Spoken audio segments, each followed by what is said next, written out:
Hello and welcome to Yagya investment academy. मेरा नाम है शनिक भंडारी और आज की ताज़ा खबर के इस नए एपिसोड में आप सभी का बहुत बहुत स्वागत है। हमेशा की तरह हम वर्ल्ड इकोनॉमी के साथ शुरुआत करेंगे, लेकिन मैं आपको बता दूं कि इस वीडियो के एंड में एक बहुत ही इंटरेस्टिंग सेक्शन है, that is the lessons from the psychology of money. और आज का ये जो लेसन है, this is something that can change your entire investing journey for ever.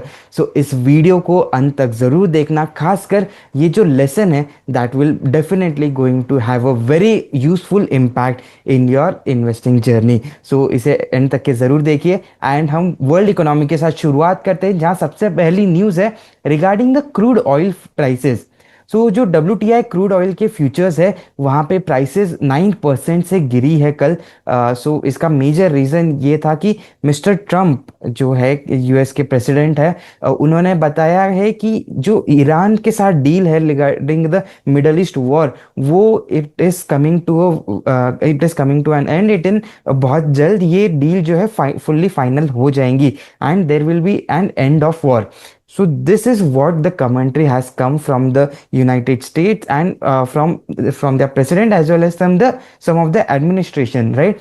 So middle East war के कारण क्रूड ऑयल के प्राइसेस बहुत ज़्यादा बढ़े हैं। हमने देखा कि स्टेट ऑफ हॉर्मुज जब ब्लॉक किया गया तो क्रूड का जो सप्लाई है वो कहीं ना कहीं हैम्पर हुआ, डिमांड जो है वो स्ट्रांग है, फिर उस वजह से प्राइसेस जो है from with low supply and higher demand, prices always tend to go up, right. So उसी की वजह से क्रूड के प्राइसेस जो है अनसर्टेनिटी एंड सप्लाई कंस्ट्रेंट्स की वजह से ये बढ़ते हुए नजर आ रहे थे हमें कुछ समय से, राइट। अगर ये वॉर यहाँ पे ख़त्म हो जाती है, जैसे कि लेटेस्ट कमेंट्स आए हैं, तो ये क्रूड ऑयल के जो इश्यूज है वो कभी कहीं ना कहीं रिजॉल्व होना शुरू हो जाएंगे।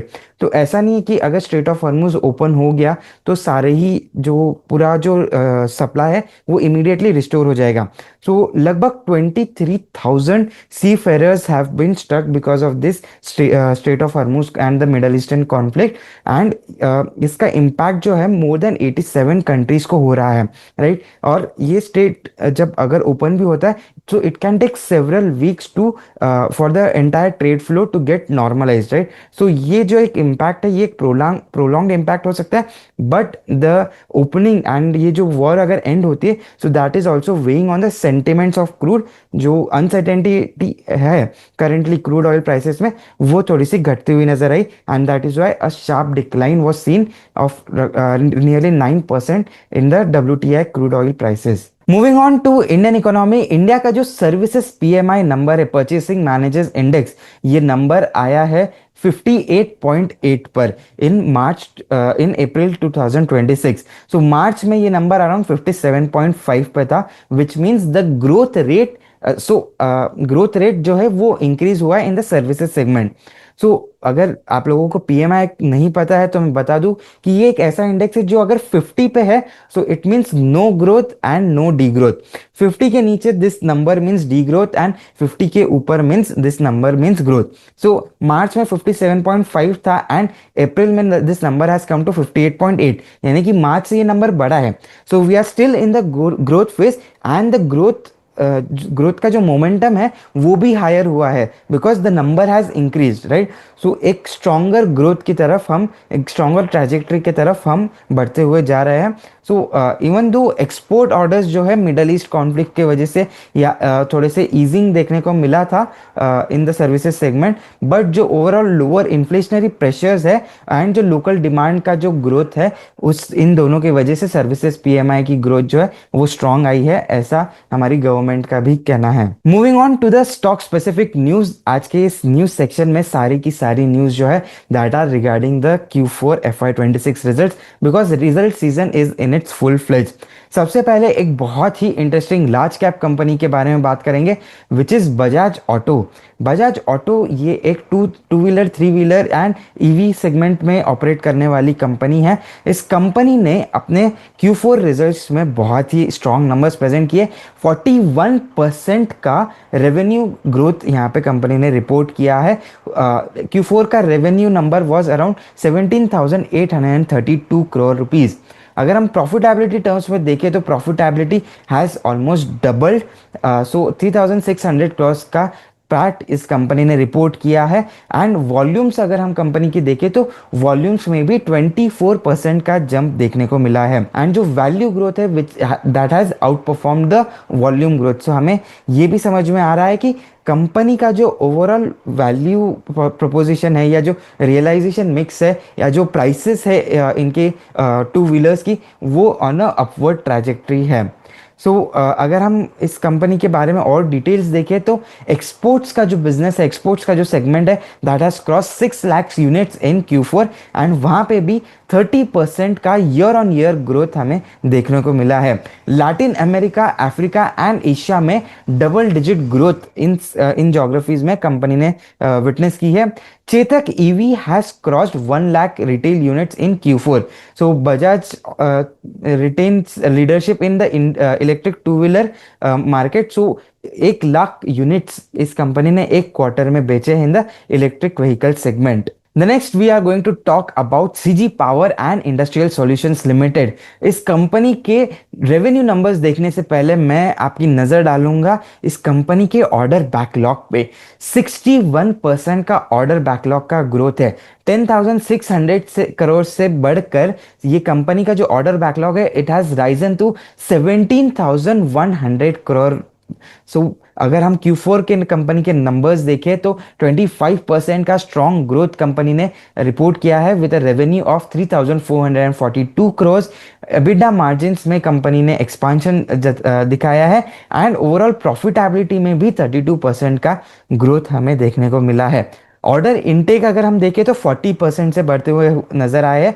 5,335 करोड़ के ऑर्डर इस क्वार्टर में कंपनी को रिसीव हुए हैं। सो ऑर्डर मोमेंटम इस कंपनी के लिए काफ़ी स्ट्रॉन्ग है। जो कंपनी सेमीकंडक्टर के वैल्यू चेन में जा रही है उसमें भी काफ़ी अच्छा ट्रैक्शन दिख रहा है। कंपनी की जो OSAT facility which is in the semiconductor space, उसके लिए government grants of 668 crore have been recognized and company ने एक Renesas fabless semiconductor design business को भी एक्वायर किया है which is worth 284 crore. So semiconductor business से के वजह से ये कंपनी काफ़ी ज़्यादा लाइमलाइट में रही। अगर हम लिस्टेड स्पेस में देखें तो Kaynes technologies and CG power, ये दो कंपनीज है जो सेमीकंडक्टर में ओसाट बिजनेस कर रही है। अगर हम सेमीकंडक्टर ओवरऑल वैल्यू चेन में देखें तो टाटा इलेक्ट्रॉनिक्स जो है which is a non listed company, that has been the biggest investor in this space. एक और चीज जो इन्वेस्टर्स को शायद कंसर्न कर सकती है, that is regarding the ROC। So company का जो एनुअलाइज्ड ROC नंबर है वो 24% पे आया है which has showing a significant dip in from Q4 FY25। So अब आप लोग जानते होंगे कि ये कंपनी ने रिसेंटली 3,000 करोड़ का QIP किया है एंड उसी के वजह से कंपनी का जो फंड्स डिप्लॉयड है या सॉरी जो कैपिटल बेस है वो बढ़ गया है, लेकिन प्रॉफिट पूल अभी तक के उस वजह से बढ़ा नहीं है because of this increased asset base, because these funds are yet to be deployed in the semiconductor and other avenues, right? So जैसे ही ये कंपनी के revenues वहाँ से improve हो गए, वहाँ से profitability अगर आती है न्यू सेगमेंट से तो ROCs could improve, but currently यहाँ पे एक dilution हमें देखने को मिला है। Next we are going to talk about Polycab India Limited। Polycab ने भी एक अच्छे growth numbers यहाँ पे present किए हैं।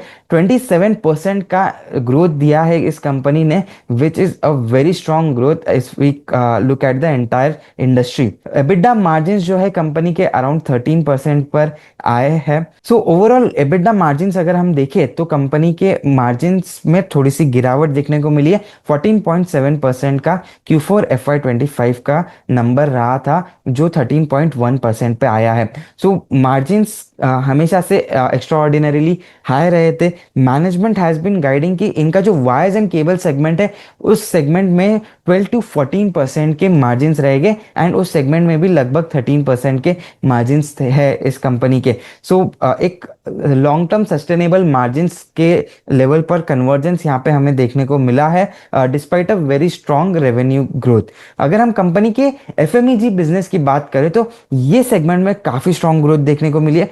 47% growth in the FMEG business. EPC business में कंपनी ने डी ग्रोथ विटनेस किया है, but that is again a cyclical business, तो वहाँ पे हमें ईयर ऑन ईयर कंपैरिजन ना देखे तो ही बेहतर रहेगा। इसे एक longer duration full year basis पर अगर हम ये नंबर्स देखते हैं तो it would make better sense, but still it is a very small part of the company.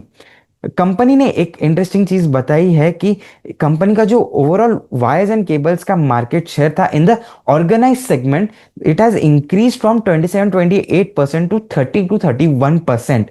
लगभग लगभग 30 से 31% का मार्केट शेयर है, which is a 3-4% gain in just 1 year. तो काफी स्ट्रॉन्ग नंबर्स हम इस कंपनी के देख रहे हैं। मार्केट शेयर गेन हो रहा है, company is still the leader in this industry. And एक चीज हमें याद रखनी चाहिए कि इस सेगमेंट में और भी ज्यादा प्लेयर्स घुसने की कोशिश कर रहे हैं। We have seen UltraTech which is planning to launch the wires and cables revenue very soon. Recent con call में भी कंपनी ने इसके बारे में बताया था, अल्ट्राटेक ने, कि they are eyeing this space very aggressively.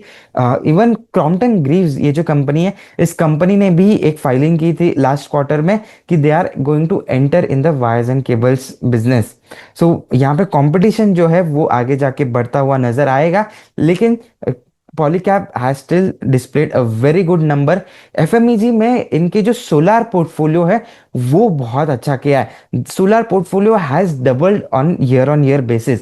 So solar portfolio has also become the biggest contributor in the FMEG segment. So जो बिगेस्ट कैटेगरी एफएमईजी में now it is solar products, and इस segment की growth trajectory जो है वो बहुत strong है, ऐसा कंपनी का कहना है। बहुत सारे रिजल्ट्स है आज के इस वीडियो में, और भी रिजल्ट्स हम डिस्कस करेंगे, लेकिन मैं आपको याद दिलाना चाहता हूँ कि इस वीडियो को एंड तक ज़रूर देखना, बिकॉज जो इम्पॉर्टेंट पार्ट आने वाला है that is regarding the one of the biggest lessons from the book psychology of money that can change your entire investing journey, वो इस वीडियो के एंड में है। तो इस वीडियो को एंड तक के देखना ना भूलिएगा दोस्तों। आगे बढ़ते हैं गोदरेज कंज्यूमर प्रोडक्ट्स के बारे में।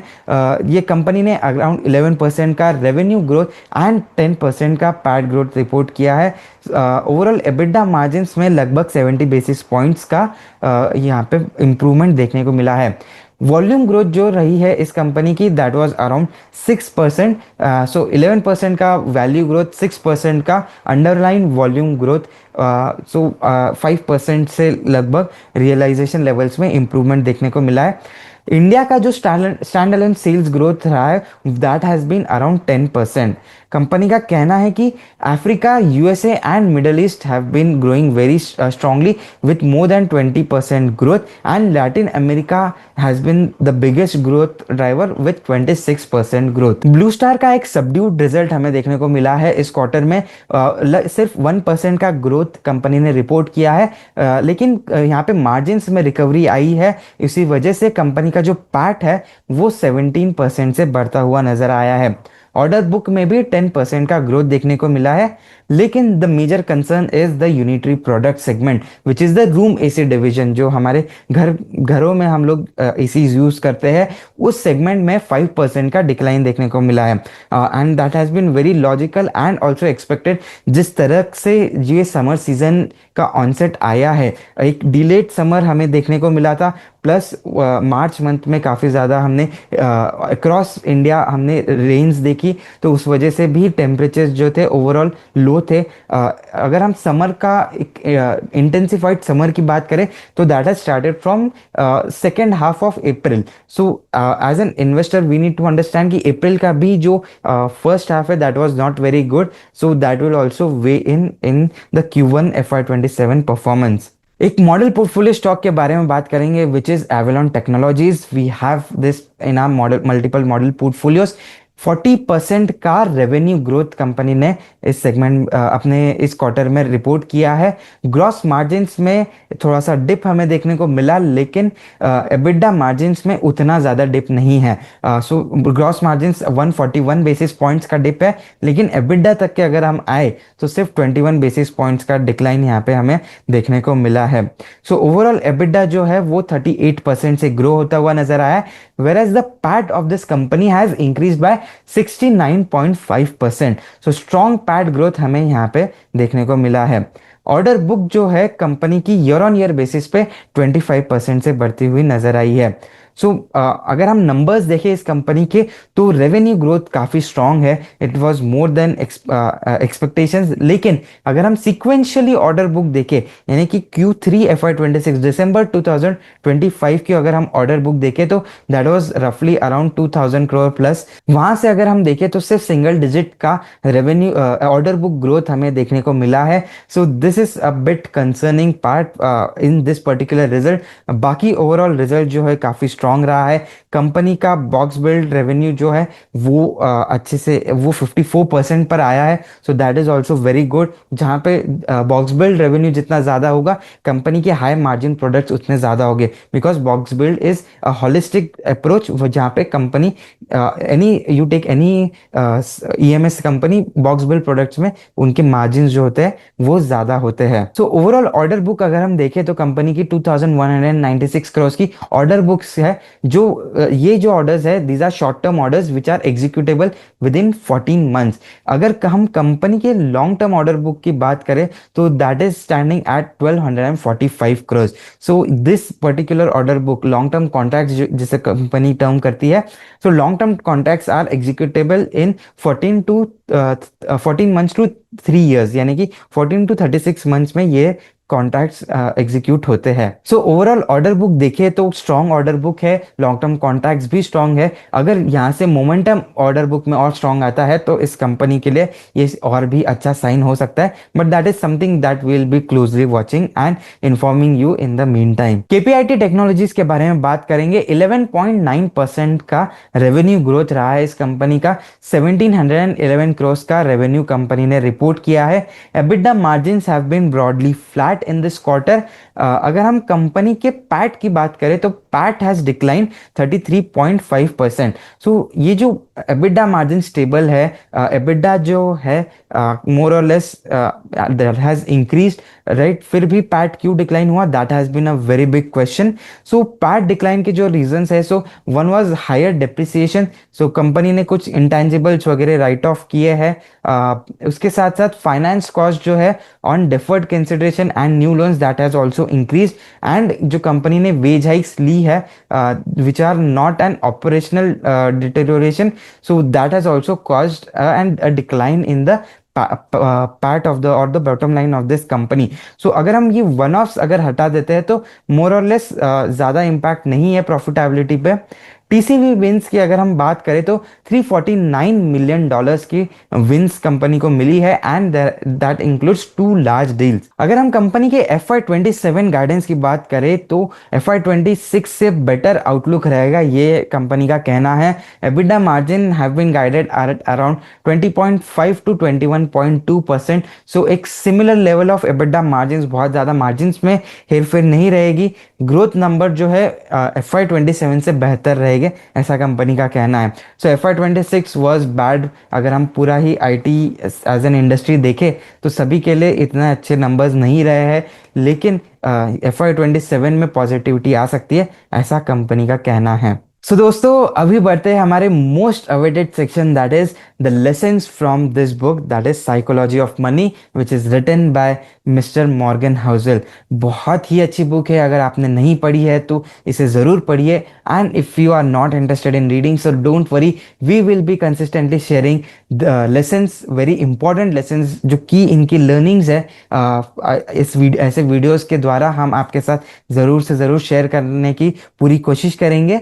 सो आज जो हम बात करने वाले हैं, that is regarding a very important factor which is compounding. Before starting what this particular lesson is about, एक simple activity हम करते हैं आपके साथ। So मैं आपको कुछ questions पूछूंगा एंड आपको इसका मन में जो भी फर्स्ट आंसर आता है विदाउट थिंकिंग वो खुद को बताना है, and will prove why this lesson is very important.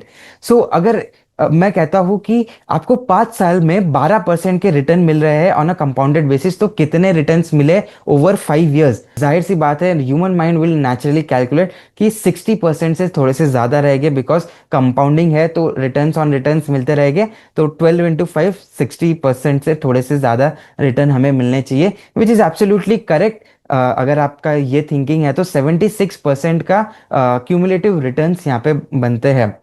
यही चीज अगर हम एक लॉन्गर ड्यूरेशन में करें, so my next question for you is, अगर 12% के रिटर्न से ओवर 50 ईयर्स, तो कितना रिटर्न होगा? जाहिर सी बात है, बहुत आप में से कई सारे लोगों का जो रिस्पॉन्स है it would be something around more, रफली अराउंड 600% या उससे थोड़ा ज्यादा। लेकिन अगर मैं एक्चुअली 12% की कंपाउंडिंग लगाता हूँ for a period of 50 years, not 5 but 50 years, now their duration जो है वो बहुत बड़ा हो गया है। सो रिटर्न्स जो है, जो हमारे 5 ईयर्स में 76% के रिटर्न्स थे, दैट हैव इंक्रीज टू 28,800%। जी हाँ, आई एम नॉट जोकिंग। आप ये एक सिंपल मैथ है, ये आप भी कैलकुलेट कर सकते हो। So this is the power of compounding. हमारा ह्यूमन माइंड जो है वो लीनियर थिंकिंग पे बेस्ड होता है। हम किसी भी चीज को लीनियर तरीके से देखते हैं, यानी कि 12 इंटू 5 60, 12 इंटू 50 600। लेकिन that is where we go wrong when we are thinking about compounding. So exponential सोचना हमारे ह्यूमन माइंड में कोडेड ही नहीं होता है, right?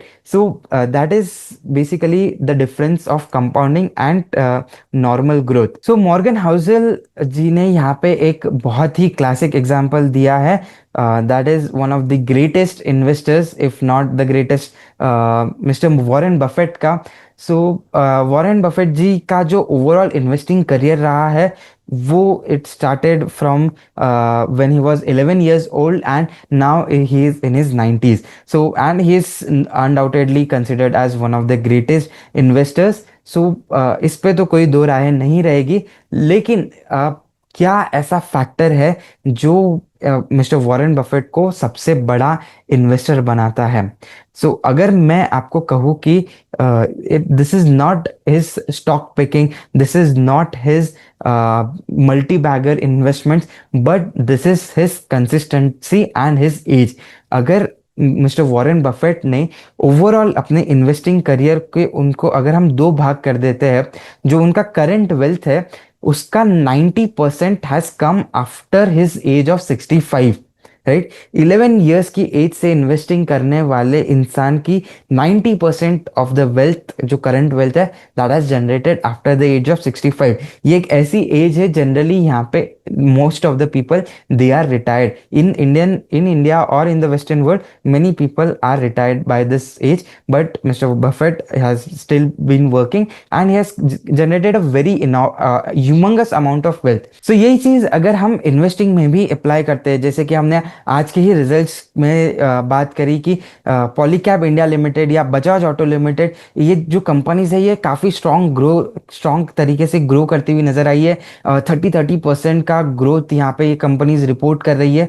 So is this an overnight success? Are this companies leaders in their respective markets just in one day? क्या ये company, जैसे पॉलीकैब की अगर हम बात करें कि 4% से मार्केट शेयर गेन कर दिया एक साल में, तो क्या ये सिर्फ एक साल की बात है? नहीं, इट इज अ जर्नी। जब ये कंपनी स्टार्ट हुई थी from zero to one of the biggest companies in India, right? And one of it is the largest manufacturer of wires and cables. तो ऐसी कंपनीज जो है, ऐसी जो स्टोरीज है, ये ओवरनाइट नहीं बल्कि एक कंसिस्टेंट एफर्ट से बनती है, over a very long period of time ये जो स्टोरीज है ऐसी डेवलप होती है। So in real world we need to understand कि टाइमिंग या रिटर्न परसेंटेज से ज्यादा मैटर करता है कि आप कितना टाइम दे रहे हो अपने इन्वेस्टमेंट को, आप कितना पेशेंट हो अपने इन्वेस्टमेंट्स को लेकर के, राइट? सो कंपाउंडिंग का जो मैजिक है ना, इसके लिए एक मेजर चीज है which is called as consistency. So अगर आप अपनी इन्वेस्टिंग जर्नी को भी बोरिंग बनाते हो, इसे कंसिस्टेंसी प्रोवाइड करते हो, तो आपकी भी ये जो कंपाउंडिंग की जर्नी है ये उसी तरीके से काम कर सकती है। याद रखिएगा, जो हमने एक्सरसाइज यहाँ पे करी है उससे कितना बड़ा इम्पैक्ट आ सकता है आपके फ्यूचर वेल्थ क्रिएशन पे। सो more than chasing very high returns for a shorter duration of time, it is better to chase consistent returns over a very long duration. So just to give some sort of color, अगर 25% से अगर आप compound कर रहे हो अपनी investments को, and you are invested for 10 years, सो आप लगभग 800% से कुछ ज़्यादा इन अपने रिटर्न्स है वो कमाओगे in your investing horizon. But आपका जो होराइजन अगर ये जैसे जैसे बढ़ते जाता है, even with half the returns, यानी कि जो एक वेरी ब्रॉड बेस्ड अगर हम इंडेक्स की बात करें तो भी Nifty has been giving 13 to 14%। अगर हम पोस्ट टैक्स 12% रिटर्न्स की भी बात करते हैं तो वहां से भी लॉन्गर टर्म्स में we can create enormous amount of wealth, more than 28,000% का रिटर्न हम कमा सकते हैं over a period of 50 years। So that is why it is important कि हम ज़्यादा से ज़्यादा टाइम दें अपने इन्वेस्टमेंट्स को, अपनी इन्वेस्टिंग जर्नी को बोरिंग बनाएं। सो ये जो ओवरऑल लेसन रहा है आज का, सो इट इज़ अगर हम इसको इन्वेस्टिंग से अप्लाई करें, so good investing is 99% waiting and 1% acting. And अगर आप यहाँ पे एक्टिवली इन्वेस्ट नहीं कर रहे हो, and if you want to understand कि what is the right time to invest, so और what is the correct day to start your investment, so एक बहुत ही अच्छी लाइन मुझे याद आती है कि the best day to invest was yesterday, the second best day to invest is today. Right. So अपने आप जितना ज़्यादा टाइम दोगे अपने इन्वेस्टमेंट्स को, जितना कंसिस्टेंटली आप इन्वेस्ट करते रहोगे, उसे अपने एक फाइनेंशियल प्लानिंग के थॉट प्रोसेस से आप अपने गोल्स की तरफ कंसिस्टेंटली बढ़ते रहोगे, तो you can also create enormous amount of wealth. So I will conclude by saying that I don't want to be the smartest person in the room, but I want to be the most discipline person in the market. Right. So discipline अगर हमारे investing journey में रहेगा तो हम एक बहुत ही right direction लेकर एक राइट पाथ पर रहेंगे। सो that is it for today. I hope आपको आज का ये वीडियो पसंद आया होगा, और ये जो इंपॉर्टेंट लेसन मैंने शेयर किया, आई होप कि ये आपके इन्वेस्टिंग जर्नी में एक पॉजिटिव इम्पैक्ट लेकर ज़रूर आएगा। अगर आपको ये लेसन पसंद आया हो तो आपके व्यूज़ जो है, आपके जो फीलिंग्स है वो कमेंट सेक्शन में ज़रूर बताइए। That is a very big motivation for us. इस वीडियो को एंड खास करके ये जो लास्ट सेगमेंट है इसे ज़्यादा से ज़्यादा लोगों के साथ शेयर करना ना भूलिएगा, because it will also help your near and dear ones to have a better investing journey। and इस वीडियो को लाइक करना ना भूलिए, इसे ज़्यादा से ज़्यादा लोगों के साथ शेयर कीजिएगा एंड कमेंट्स कीजिए, और ऐसे ही और इंसाइटफुल एंड फंडामेंटल कंटेंट के लिए बने रहिए यज्ञा इन्वेस्टमेंट अकेडमी के साथ। Thank you.